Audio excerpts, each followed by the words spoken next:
Ó, como acordar os vizinhos numa sexta-feira às 5 da manhã. Ó, vou Pô, seria muita sacanagem, mano. A galera tá de boa ali dormindo, tirando um cochilo porque trabalhou a semana inteira. E o cara vem com uma dessa. explicar. Alexa, tocar a galinha pintadinha no volume máximo. Filho da mãe, cara. Será que vai dar certo, velho? Será que vai dar certo?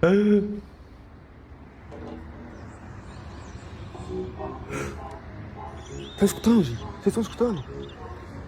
Deu certo, velho. Ai, que cara vagabundo, velho. Vai ele. Mentira, mentira, mentira.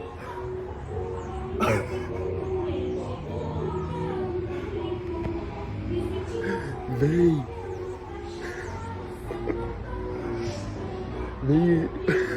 Eu não tô acreditando.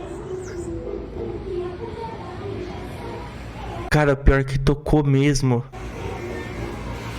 Meu, que loucura isso. Ainda bem que a gente não tá com a Alexa aqui. A gente precisou vender as duas. Pô, sempre tem um Zé Ruela pra fazer umas artes dessa, né? Enfim, se você também já pensou em fazer alguma coisa do tipo, deixa aí no comentário.